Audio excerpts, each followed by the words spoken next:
UP के एक दर्जन जिलों में बाढ़ का कहर देखने को मिल रहा है। कई जिलों में जनजीवन बाढ़ से पूरी तरह से प्रभावित है। आपको बता दें कि प्रयागराज, मिर्जापुर, बांदा समेत यूपी के कई जिले भारी बाढ़ की चपेट में हैं। यमुना और केन नदी का जलस्तर लगातार बढ़ने से बांदा के करीब 2 दर्जन से ज्यादा गांव जलमग्न हो चुके हैं। मध्य प्रदेश राज्यों की घाटियों में भारी बारिश के कारण इन नदियों में भीषण उफान आया है। यमुना नदी इस समय खतरे के निशान से 2 मीटर ऊपर बह रही है। वहीं केन नदी भी खतरे के निशान से करीब ऊपर पहुंच चुकी है। कई गांव जैसे नरी, शंकरपुरवा, पंडादेव, तारा डेरा और बच्चा डेरा, इन सभी में घरों में पानी भर चुका है। ग्रामीण अपनी गृहस्थी और मवेशी लेकर सुरक्षित स्थानों पर शरण लिए हुए हैं। गांव का संपर्क मुख्य मार्गों से कट चुका है। लोग आवाजाही के लिए नावों का सहारा ले रहे हैं। खासतौर से चिल्ला कस्बे में बाढ़ का पानी सड़क पर आ जाने से बांदा कानपुर मार्ग को बंद करना पड़ा है। प्रशासनिक मदद शुरू है, लेकिन कई जगह लोगों को राहत देर से पहुंच रही है, जिससे पीड़ितों में नाराजगी है। उनका कहना है कि घरों में पानी घुस चुका है, लेकिन प्रशासनिक टीमें और मदद जल्द नहीं पहुंची है। बाढ़ आ गए साहब, घर में पानी भर गया। ये तो मजबूरी में तो निकले हैं।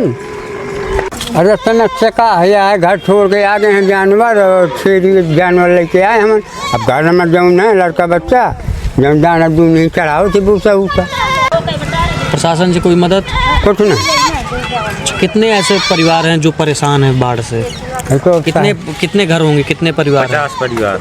50 से ऊपर मानो, 50 से ऊपर मानो। जैसे कि 2 हाथ को बढ़ाया हुआ नहीं मान लिया।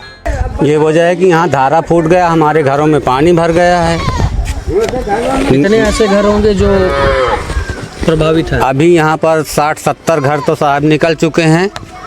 अभी आगे वाले पुरवा में बाकी हैं जो कि वहाँ पानी पहुँचने जा रहा है। हम यहाँ भूसा लाए हैं, जानवर लाए हैं, बकरी लाए हैं, गाड़ी बैल लाए हैं।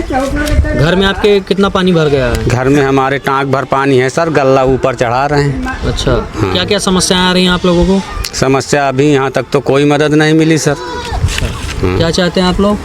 हम चाहते हैं कि यहाँ की सर कोई व्यवस्था मिले, हमको पन्नी मिले, कुछ पानी की बरसात है, छोटे छोटे बच्चे भीग रहे हैं। पानी बढ़ रहा है कि घट रहा है? पानी तो अभी बढ़ रहा है।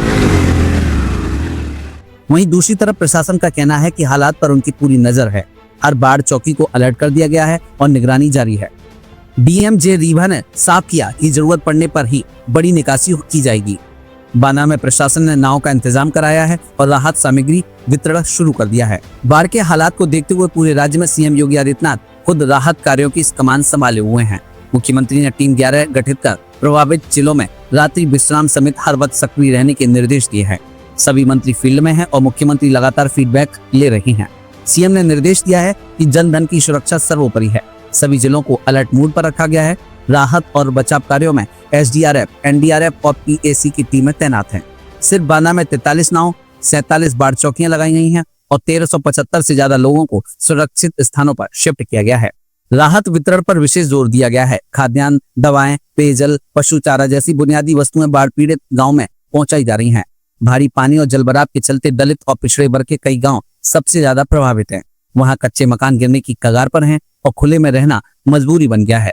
प्रशासन की ओर से अपील की गई है कि लोग अफवाहों पर ध्यान न दें और नदी के किनारों के पास न जाएं। दूसरे जिलों में भी हालात चिंताजनक हैं। प्रयागराज में गंगा यमुना उफान पर है। सैकड़ों घरों में पानी घुस चुका है। रास्ते कट गए हैं। लोगों को निकालकर शिविरों तक भेजा जा रहा है। जालौन, औरैया, हमीरपुर, आगरा, मिर्जापुर, वाराणसी और बलिया में राहत एवं बचाव अभियान युद्ध स्तर पर जारी है। बांदा में वैसे बारिश उतना ज़्यादा नहीं हुआ है, बट हमारे जो नेबरिंग प्लेस है मध्य प्रदेश में काफ़ी बारिश हुआ है एंड नेबरिंग डिस्ट्रिक्ट्स में काफ़ी बारिश होने की वजह से हमारा यमुना जी का जो जलस्तर है वो काफ़ी बढ़ गया है एंड वो वार्निंग लेवल से भी ऊपर है एंड डेंजर लेवल को भी क्रॉस कर चुके हैं। आज की डेट में वो 101.8 मीटर में है एंड हमारा केन है वो भी बढ़ चुकी है, वो भी डेंजर लेवल से ज़्यादा है, वार्निंग लेवल से थोड़ा सा कम है। तो हमारे सबसे ज़्यादा अफेक्टेड प्लेस है वो पैलानी में है। आज की डेट में 13 गांव ऐसे हैं वो कट ऑफ हो चुका है। वहाँ स्टीमर्स और नाव का व्यवस्था किया है, बट कहीं भी आबादी में अभी तक पानी नहीं गया है। हमारा जो सबसे नीचे जो गांव जो मोहल्ला है वो शंकरपुरवा है, वो भी अभी पानी से थोड़ा सा दूर है। तो कहीं भी आबादी में हम लोग ने किसी को शिफ्ट नहीं किया है, बट पूरा अरेंजमेंट्स किया है। मुझे तत्कालिकता में उनको शिफ्ट करना है तो शिफ्टिंग अरेंजमेंट्स भी कर लिया है। सभी फ्लड चौकी जो बाढ़ चौकी है वो सबको एक्टिवेट कर लिया है। कल रात भी पूरा जो हमारा राजस्व टीम है, PWD का टीम है और पुलिस का टीम है एंड बाकी हमारा जो जितने भी जो बाढ़ से रिलेटेड डिजास्टर मैनेजमेंट का टीम है, सब लोग कल रात में पूरे एक्टिव थे। तो हमारा जो 2 तहसील अभी फिलहाल खतरे में है वो पिलानी और बबेरू है।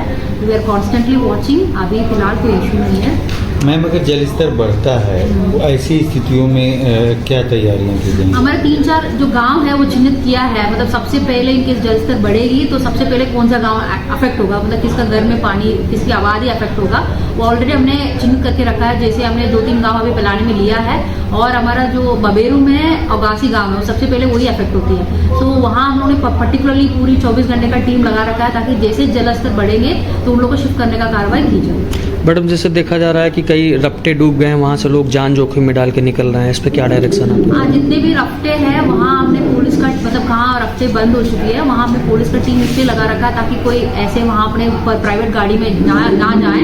और स्टीमर्स की व्यवस्था कर लिया है और नाव का भी काफ़ी व्यवस्था है। तो PWD का टेंडर भी हो गया है एंड जितने हमारे जैकेट्स मंगवाना है वो जैकेट्स भी मंगवा लिया है। उसके अलावा प्रदान है हमारा, वो लोग भी लोकली जैकेट्स मंगवाने का व्यवस्था उनको करने के लिए निर्देश दिया है। तो वी आर ऑन अलर्ट। कुल मिलाकर यूपी सरकार और प्रशासन हर जरूरी कदम उठा रहा है। बाढ़ पीड़ितों की सुरक्षा और राहत के लिए अधिकारी हर स्तर पर सतर्क हैं। ग्राउंड से मिली जानकारी के मुताबिक बारिश थमने के आसार कम हैं और नदियों का जलस्तर अगले कुछ दिन संवेदनशील बना रह सकता है। प्रशासन और राहत दल लगातार निगरानी कर रहे हैं। आप सबसे अपील है कि सावधानी बरतें, प्रशासन के निर्देशों का पालन करें और किसी जरूरी सूचना के लिए हेल्पलाइन का सहारा लें।